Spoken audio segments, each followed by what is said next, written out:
मैंने पहले भी मृत्यु भोज पे आपको कविता सुनाई थी।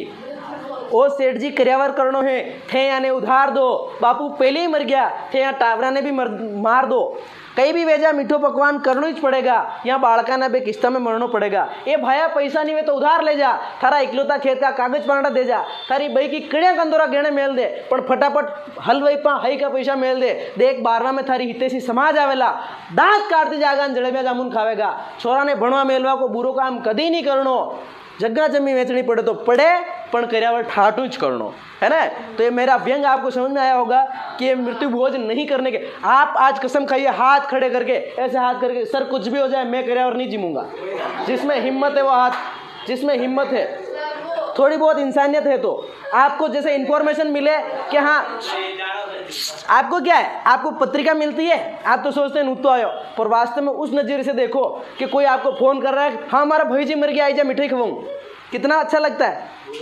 अरे हमारा भाई एक्सीडेंट में मर गया, आई जा जिम ले। नहीं खाता हूँ 5 साल 7 साल हो गए,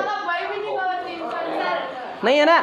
आप कसम खाइए कि सर ऐसा गिद्ध आप देखना, डांडोर मर जाए आपने तो जब सरकारी जमीन पे फेंका, उठाइन फेंक दे बेटा बाणे, उसके बाद कुछ टाइप के जानवर आते हैं, गिद्ध और चील कहते हैं जिनको, ऊपर हवड़ियाँ काँव काँव करे और फिर वहाँ उतरती है, उस मांस को नोच नोच के खाती है। हम में और उनमें कोई फर्क नहीं है। जिस आदमी के घर में दुख की घड़ी है, जिस आदमी के घर में मौत हो चुकी है, जिस आदमी के घर का इंसान का मतलब इंसान जा चुका है, उसका परिवार लूट चुका है, उन बच्चों के परिवार सर से साया उठ चुका है, वहाँ पर जाके हम चटकारे लगाते, कहते लूण और ला जलेबी और ला। शर्म नहीं आती हम लोगों को?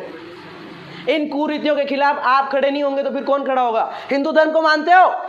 कितने संस्कार होते हैं? 16 संस्कार। कितने संस्कार?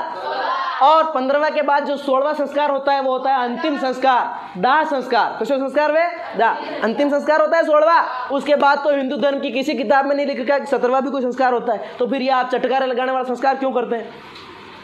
अगर सोचना घर पे जाके, आप दूसरों के यहाँ तो मजा आता है आपको, लेकिन आपके जिसके घर में अनहोनी हुई और उसी के घर में मिठाइयाँ हलवा पूड़ी पक रही, उसकी आत्मा जानती है क्या हो रहा है। ये आज मान लीजिए मैं मेरे पिताजी से बहुत प्यार करता हूँ, खुदा न खास्ता मुझे कुछ हो जाए और मेरे पिताजी बैठे हों और उनके सामने हलवा बन रहा है। क्यों बन रहा है? कि मेरा प्रिय पुत्र जा चुका है दुनिया से, इसलिए मिठाई बन रही है लोगों को बांटने के लिए। शर्म आनी चाहिए हम लोगों को।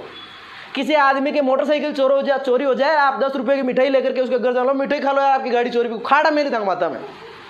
जब एक गाड़ी चोरी हो गई, उसकी मिठाई आप नहीं खा सकते, तो इंसान चला गया है, उसकी मिठाई कैसे खा सकते हैं? शर्म आनी चाहिए। आप कसम खाएं कि सर आज के बाद ऐसा नवरा काम नहीं करें।